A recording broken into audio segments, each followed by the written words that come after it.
And now a message from the inside of Richard Saunders' walk-in refrigerator. The Skeptic Zone, a miracle of technology. A universe of reason, the Skeptic Zone. Hello and welcome to the Skeptic Zone, episode number 62 for the 25th of December 2009. And for those of you enjoying Christmas, Merry Christmas! This is the first of our winter specials if you're in the Northern Hemisphere, or summer specials if you're in the Southern Hemisphere. The Skeptic Zone team are taking a little break for a few weeks, but don't worry, the show keeps getting produced. On today's show, we have a lecture given at the recent Bris Skepticon convention in Brisbane, Australia, by Dr. Krissy Wilson, a good friend of the Skeptics and the Skeptic Zone.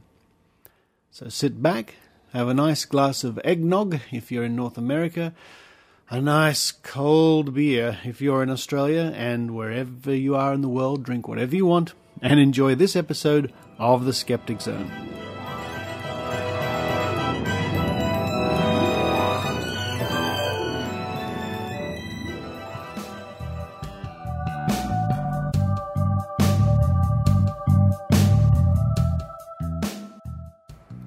And now we bring you Dr. Krissy Wilson from the University of Tasmania, a researcher in anomalistic psychology, as she gives her presentation at the recent Skeptical Convention in Brisbane, Australia.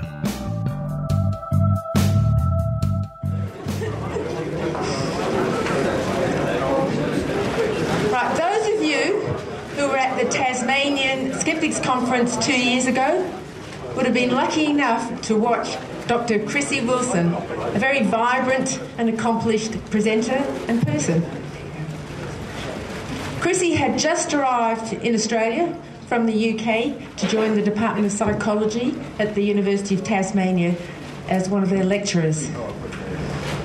She's had a very interesting life in that she's been everything from a professional actress to training staff at British Airways. But today she's here to talk about a topic very dear to my heart, which is the psychology of belief. So I'd like to introduce Krissy to come and have a look, have a chat.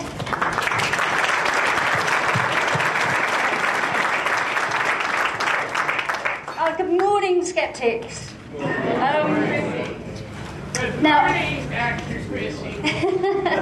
Okay, now before I start, I wanted to ask you if you wouldn't mind doing me a little favour. As Loretta said, I emigrated 2 years ago, and I haven't been back to London since. And the audio of this lecture is actually going to be played on a BBC Radio 4 programme back in England. Now, those of you that don't know, BBC Radio 4 is quite a prestigious media outlet, so it's a really good thing for my career.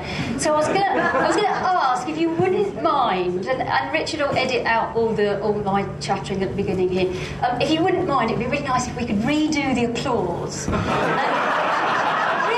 just go absolutely crazy, whoop and shout and scream, because when they hear that back home, I'll think, bloody hell, she's done well. Okay? She's become so big and important, okay? So, just going to count to 3 and then go absolutely apeshit, okay? Right. 1, 2, 3...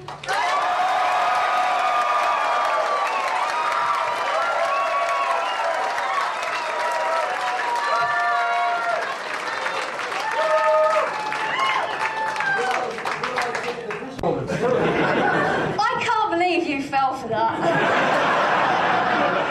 Call yourselves skeptics? God, dearie me. No, I was up all night, and it wasn't the booze from Fantastic Evening last night. It was I can't get that Tim Minchin thing out of my head. Storm, I feel a little bit sorry for Storm.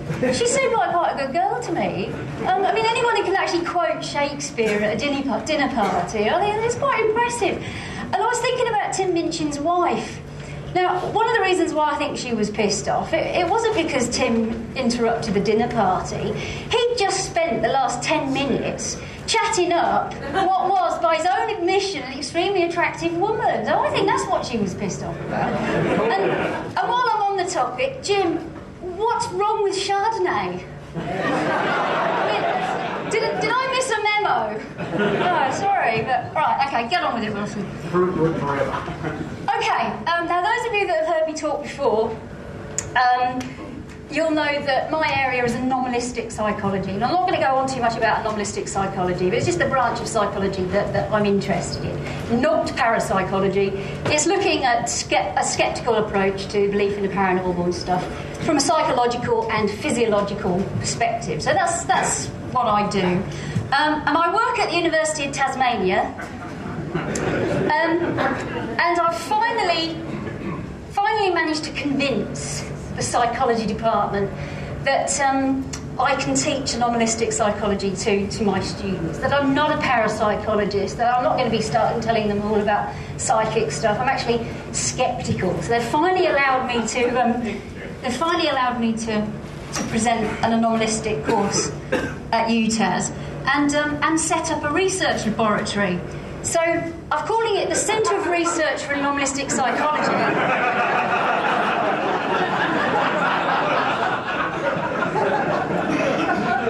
Yes, hello, how do you do? I'm Dr. Krissy Wilson, head of crap at UTAS. And the email is brilliant as well, crap@utas.edu.au. Now, before I carry on with about the psychology of belief, which I will get to eventually, I do tend to waffle on a little bit, I will get there in the end, but I have to tell you a little bit about Tasmania. It's a wonderful, wonderful, wonderful place. But I've discovered, talking to mainlanders, that there seems to be this notion amongst mainlanders that Tasmania is this weird, slightly strange, rather backward, freezing cold lump of rock at the end of the good bit. And, well, yeah. Yeah, that pretty much sums it up, folks, actually. Just in case you're not sure where it is, there it is. Shaped like a little heart, shining in the Bass Strait down there. But don't let that fool you, because Tasmania, wonderful, wonderful place, it is very, very weird. It's very strange. It's a psychologist's dream. When I first landed, I thought, oh my God, I'm in belief heaven. It's very, very strange. I mean, every day since I've been there, I have ridden through the valley of the beguiled. I dance in the fields of delusion, and I dally with the mentally alienated. And that's just the UTAS staff room. I mean, it's a wonderful place, absolutely wonderful, and I love it. But I've had some of the strangest experiences of my life over the last 2 years. One day, there was a knock on my office door. Hi, Krissy, can I have a word? Yeah. And it was a really nice girl, a PhD student, Tasmanian girl, very sweet, very nice, always got on with her really well. Krissy, I've got a message for you. I thought, oh, God, here we go. I thought, well, this is some other bit of administrative banality that is the bane of most academics' lives. I said, all right, yeah, what is it? But she said, right, I've got a message, but I've got a message for you from God. I said, right, well, you better come in then. So she sat down, and she was quite tense, she was quite nervous. Oh, my God, what on earth is she going to tell me? I said, well, what's the message? She said, well, I hope you don't mind, Krissy, but God has given me this message for you, and if you don't mind, I'd like to tell you what it is. I said, yeah, sure, okay. And she told me the message, and although I feel that we've bonded, you and I now, that especially with the audience participation bit, I don't feel confident enough to tell you what the message was. So that's between me and her God, okay? But anyway, she gave me the message, and I said, well, thank you for that. And she said, can I pray for you? Yeah, okay, fine. So she got down on her knees, this is absolutely true, got down on her knees in my office, put her hand on my hand and prayed for me. I mean, that was an interesting 10 minutes. Then there was my encounter with the tea leaf lady of Epping Forest. Now, when I arrived, all my students said, "Oh, Krissy, you've got to go and see the tea leaf lady of Epping Forest." I said, "Well, why?" "Well, because she's absolutely fantastic. She'll definitely convince you." I thought, game on, this is good. Now, the tea leaf lady of Epping Forest, what a wonderful title. I mean, it conjured up for me this fantastic sort of Macbeth-like scene of a blasted heath and some toothless old hag sat around a big cauldron, you know, Dr. Wilson, you come hither. But it was nothing like that at all, unfortunately. We sat in a front room and, well, I'm sorry to say that the financial crisis has finally hit Tasmania, and the tea leaf lady had actually run out of tea leaves. So she had a tea bag. So sat there with her, and she says to me, I'm not going to do an Australian accent, I'm not going to insult you. She said, "Right, I can hear from your accent you're not actually from Tasmania, are you?" And I thought, "Oh, well done, Sherlock." No, I'm actually English. I arrived from Tassie, arrived from England a couple of years ago. And 5 minutes later, she's peering at this tea bag, holding it up, you know, getting the residual energy, getting the messages. And she says, right, I'm seeing a lot of travel in your life. I said, yeah, about 11,000 bleeding miles, actually. She said, well, you see, the tea bag never lies. That was a useful afternoon. And then there was the night I gave a talk to the Pagan Society. The Pagan Society, they meet in a British pub called the Cock and Bull in Launceston. I mean, that alone is enough for a book, I think. But anyway, not surprisingly, they hated me. Can't think why, you know, being told that you're deluded idiots, you know, I mean, what's the problem with that? But no, they absolutely hated me. The only thing that remotely impressed them was when I told them that I once played a prostitute on the bill.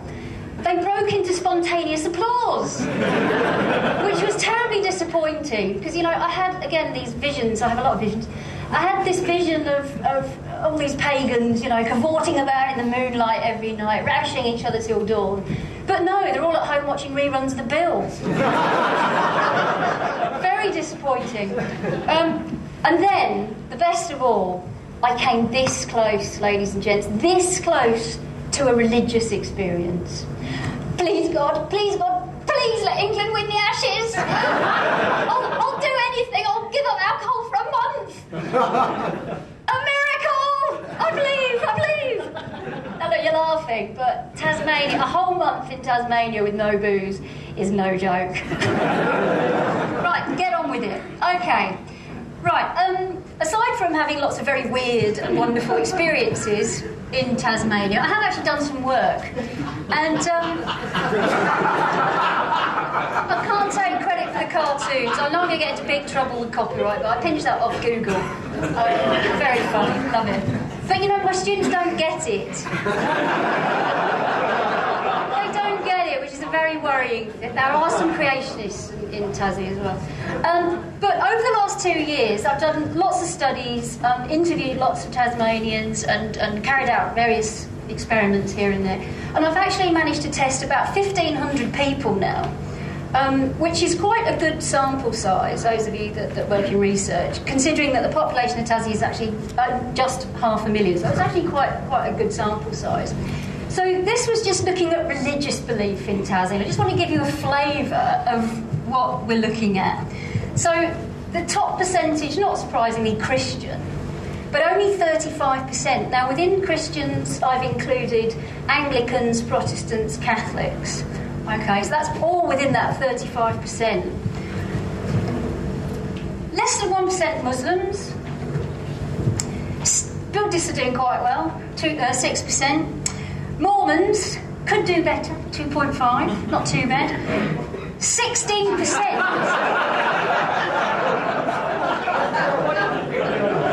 What is a Wicca? I had to look it up, and then when I met the pagans, of course, they filled me in and told me what Wicca is. So they basically sit around basket weaving and hang out and do stuff, but that's what I got anyway. But 16% of them in Tasmania, from this sample. Thelema. Anybody heard of Thelemas? 2.5% of them are in Tasmania. I don't know what they are. I had an aunt, Thelma. Okay. Are you from Tasmania? No, they actually. I had another one I had to look up. They're very sort of new agey, not surprisingly. It's a bit sort of Scientology. They believe in some sort of higher powers, and there's got some guru or other, and the usual nonsense. But anyway, 2.5%. So they're doing quite well in Tassie. Oh, thank heavens, something we can believe in. Something we can deal with. Satanists, just under 1%. Thank heaven for that. And no religion, 25%. So about a quarter of them had no religion. But look at the spread, the diversity. And I know it doesn't add up to 100 smart asses in the audience. The rest were either very strange things or things that I'd never heard of, or they were spelling mistakes or what have you, or they were people that claimed to be agnostics, or God, what's that other one? That one that when you don't believe in anything begins with an S. Skeptic. That's it. All right. Paranormal belief in Tasmania. I couldn't wait to get to this. I could not wait to do the analysis. Right. 60% believe in life after death. Now, not surprising because it's such a religious place that it's not surprising that 60% believe in life after death. You know, I mean, after all, that's the point of believing in religion, isn't it? Something to look forward to. 40% believe that the paranormal is real, so almost half believe that the paranormal is real. 22% have seen a ghost. So there's like one in five have seen a ghost. Again, not surprising because everything is haunted in Tasmania. Crikey, my toilet's haunted apparently. I mean, everything is haunted over there. 8% have seen a UFO. Gets better. 23%. So a quarter of those people that I tested have had a psychic experience. 7% can communicate with the dead. Whether or not the dead talk back, I don't know. But anyway, 7% can communicate with them. 16% visit fortune tellers, tarot card readers, and the tea leaf lady. Sorry, the tea bag lady. 7% claim to be psychic, believe they are psychic. And this next one is my favourite statistic ever. In all the years I've been doing this is my favourite ever statistic. 2% have met an extraterrestrial. Now, I'm no mathematician, but I worked that out to be 30 people. 30 people have met an extraterrestrial. It's just amazing. Now, one of these characters had actually written on their paper, "I am one." Nice. Brilliant. So you can see why Tasmania is it's a psychologist's dream. It's wonderful. Lots of lovely stuff to work with there. All right, so enough about Tassie. The psychology of belief. Now, being a psychologist, being a social scientist, we have to approach this thing scientifically.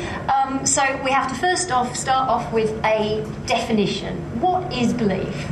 Okay, so I looked it up in a dictionary, psychologist dictionary. Any proposition that is accepted as true on the basis of inconclusive evidence. Now, I'd like you to think about that because I think I've heard a couple of those over the last couple of days, actually. So just keep that in mind as we go through some of these slides. So just some examples of the type of beliefs that are everywhere, the sort of things that you come across. Conspiracies. This is my favourite conspiracy theory, I think. The 9/11 towers, when the planes hit, there was this enormous cloud of smoke.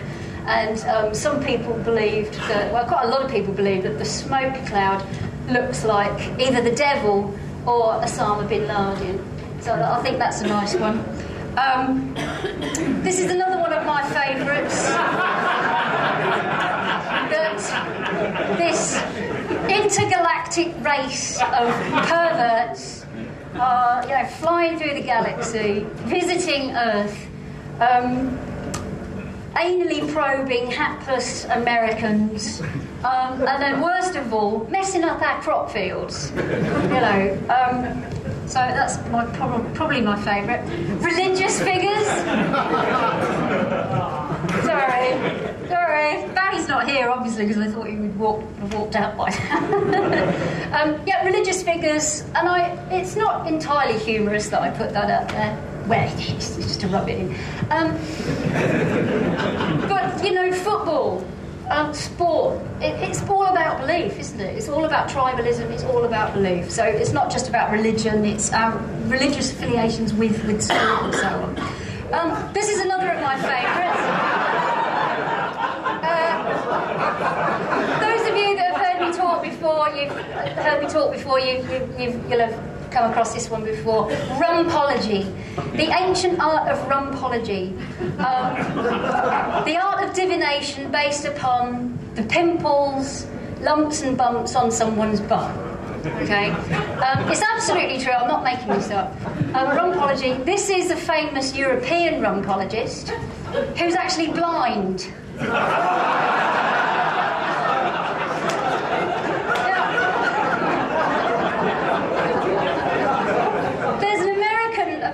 American rumpologist called Jacqueline Stallone. Spookily, or maybe not so spookily, is Sylvester Stallone's mother. She is a very well-practiced rumpologist, and for $125 American, if you send her a digital photograph of your bum, she will give you a reading.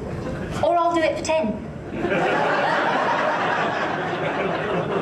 Now, this gave me an idea for an experiment. And ladies and gentlemen, you're very fortunate today, because today is the birth of a brand new form of divination, which I'm going to introduce to you today. And I thought, right, what part of our bodies have we not exploited for divination purposes? Don't worry. What bit of our body can we use that means we won't get arrested? So, ladies and gentlemen, I want to introduce you to today the ancient art of elbology. Yes, show me your elbow and I'll show you who you are. Oh, yeah, well, a bit bony there, yeah, and not a lot going on there.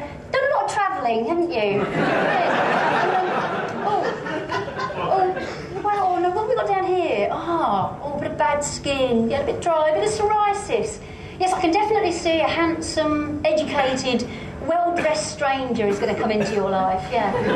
It's called a dermatologist. Right, now look, it's easy to mock. Oh boy, is it easy to mock. But how long do you think, especially given after what we heard from Rachel yesterday about, Twittering and Facebook and all these new forms of communication. Imagine if I set up a website on elbology. And I wrote up lots of silly testimonials. Elbology changed my life, or wrote that sort of thing, set it all up. How long do you think it would be before I started getting emails, started getting digital photographs of people's elbows? 5 minutes. 5 minutes, yeah. Dear Dr. Wilson, here's a photograph of my elbow taken 6 months ago. Should I marry Ted? Will I ever find love? No. So, elbology, okay? I am going on today tonight with this one, definitely. Okay, I think it's going to work, so watch out. Elbology is coming to a town near you. Okay, right, now the point of all of that is to illustrate the ubiquitous nature of belief, okay? It's everywhere. It's in everything we do. It's all around us. Imagine a world if we didn't have belief. Now, I personally think that researchers, and I include myself in this, we've had the wrong approach to studying belief. We approach it from the idea that belief is a bad thing. And we ask, well, why do people believe? Why do people believe in this stuff? But I wonder if we're not asking the wrong question. Maybe we should ask, well, why is it that some people don't believe? And I don't think that belief is actually the enemy. Belief itself is not the enemy, and hopefully I'll explain why as we go through. All right. If this was a psychology lecture, and you were all my undergrads, I would say, right, okay, boys and girls, ladies and gentlemen, we're going to talk about the psychology of belief. And whenever you talk about the psychology of any human characteristic, we always talk about multifaceted criteria. Okay, so multifaceted etiological criteria, which simply means, the reasons for something, the causes of something. Good one to use for dinner parties, that multifaceted etiological criteria. Oh, yes, absolutely. There's a multifaceted etiological criteria for the global financial crisis. If you say that, they'll either think, God, she's really smart, or they'll think, God, she's a right git. It's a nice one to try, though.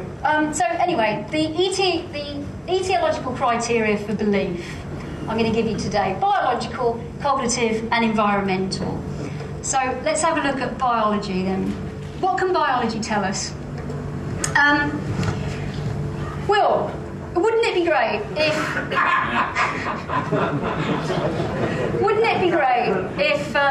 it was all down to brain chemistry? If it was all down to the usual suspects, dopamine and serotonin, right? You take a pill, the belief goes away. Now, of course, in extreme cases, that's exactly what we do. Antipsychotic drugs have been helping out schizophrenics and the clinically deluded, psychotics, for example, since the 1950s. So neurotransmitters clearly do have some element to this. But we're not talking about the clinically deluded. We're not talking about schizophrenics. Psychics are absolutely the scum of the earth and deserve to die in windowless cells, yes, but they're not mad. They're not mad. Housewives who think they see dead people are not insane. They're not suffering from mental disorders. And neither, indeed, are alien abductees who think they've been abducted by aliens. There's no real pathology there. They're usually normal, sane, rational people. Okay, so what about personality then? Personality has a largely genetic component. So what can personality traits tell us? Is there a personality that is particularly prone to belief, for example? Well, researchers such as myself all over the world spent the last 30-odd years, really, looking at the potential correlation between certain personality characteristics and belief in the paranormal. And these three are typically the ones that are looked at. So dissociation, fantasy proneness, and suggestibility. Now, the findings that you get produce a very mixed picture. And yes, some things correlate. And fantasy proneness, in all of the studies that I've done in the 7 years that I've been doing this, all of the studies, including for my PhD, yes, I found a very strong and significant correlation between fantasy proneness and belief in the paranormal. And when I looked at the Tasmanian sample, they were off the chart with fantasy proneness, not surprisingly. But the rest of it, yeah, there's a very mixed picture. So this attempt that sceptical researchers have had to try and show that believers are poor in critical thinking, that they've got personality defects, that they're particularly prone to believe in the paranormal, is simply not true. It's just not there. So there's something else going on. Okay, the role of cognition. Now, I blame what we call the cognitive revolution in the 50s and 60s for the idea that our brains function like computers. The cognitive revolution came about as a kind of swing away from behaviourism, which was the fashion of the day in psychology. So cognitive revolution stated that it's all about information processing, that's what we're all about. That's why we do the things we do, because it's all down to information processing, such as memory and problem solving, etc., etc., etc. So, but they were the ones who came up with this analogy that our brains are like computers, which has led to all kinds of erroneous thinking about how our brains work.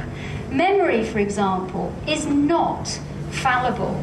We don't record events in our lives with perfect accuracy and perfect clarity that we can play back over and over again. It's a fluid, constructive process. And it's the same with our other cognitive abilities, with perception, etc. We see often what we haven't seen. We hear what we haven't actually heard. And as I said, we can even recall events that never even took place. Now, again, those of you that heard me talk before, you'll have seen and heard this one before.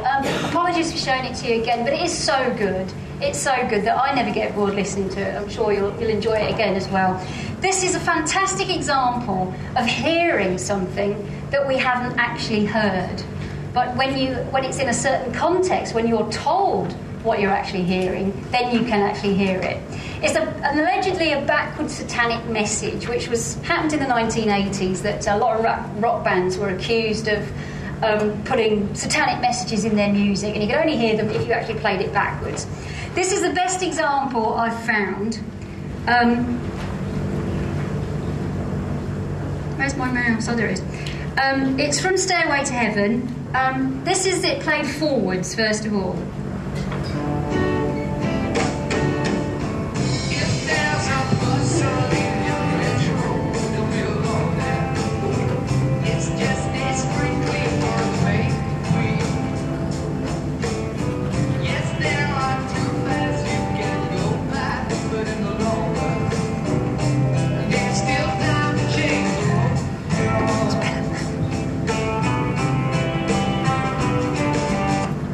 Anything satanic? Anything nasty lurking in there?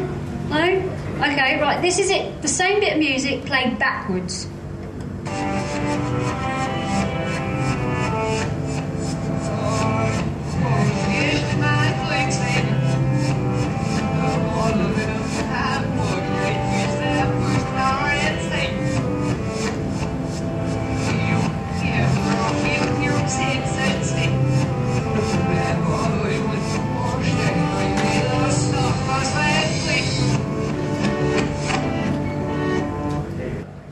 So this time, listen to it again, but read this.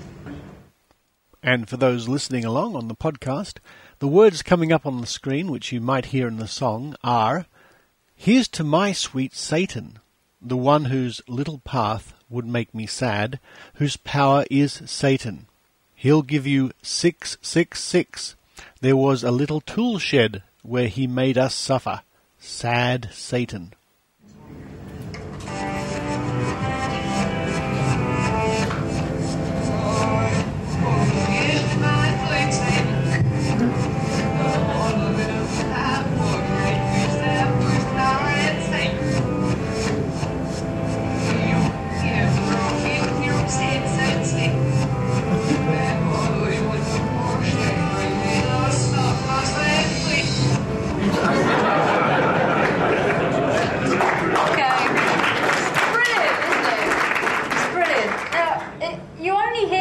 I've told you what you'll hear. And of course he's not saying these things, but you hear it very, very clearly. There are some other examples on the internet, but that's the best one I've ever found. Oh, bugger!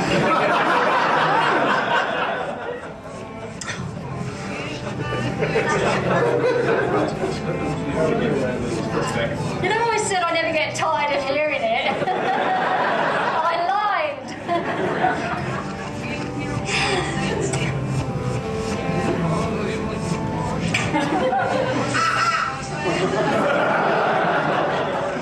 Couldn't agree more.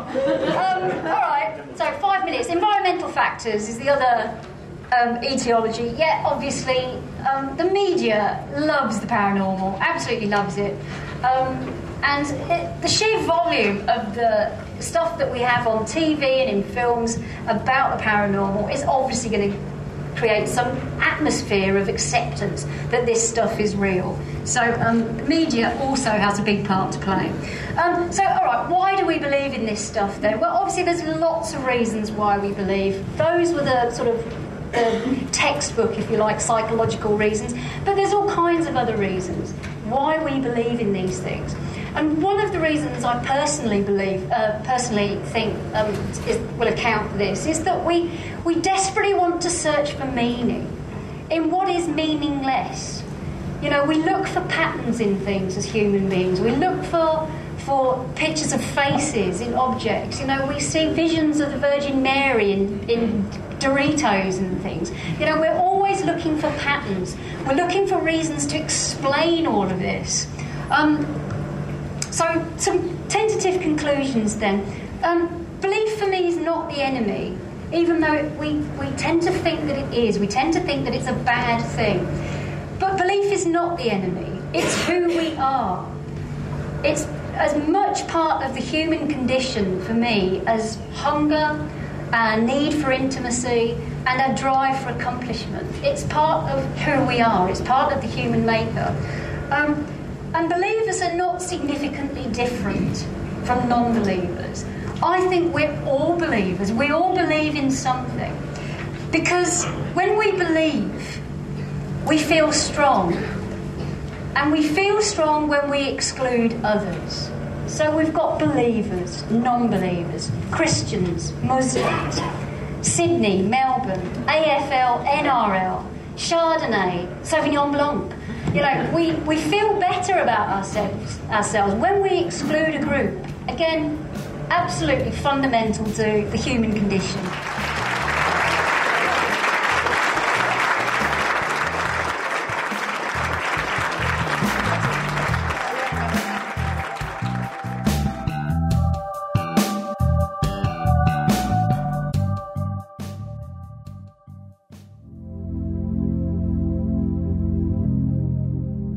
Examining the truth and exposing the frauds, badpsychics.co.uk is the website that critically examines mediums, clairvoyants and psychics. Follow the controversies, news and discussions in the lively forum community. And now you can download your weekly fix of Righteous Indignation, the official podcast of badpsychics.co.uk that talks hard and critically about the paranormal.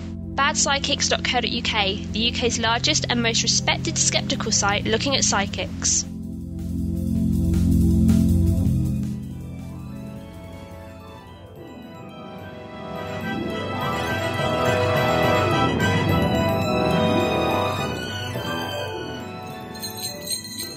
Well, thank you very much for listening to... Go away! Thank you very much for listening to this episode of The Skeptic Zone. And join me again. Let me have a look at my calendar. Holy mackerel, next week it's New Year's. So join me again on the 1st of January 2010 for The Skeptic Zone number 63, 2010, the year of Tam Australia. That's exciting. Until then, this is Richard Saunders signing off. You've been listening to The Skeptic Zone. Visit our website at www.skepticzone.tv for comments, contacts, and extra video reports. The Skeptic Zone, a mirror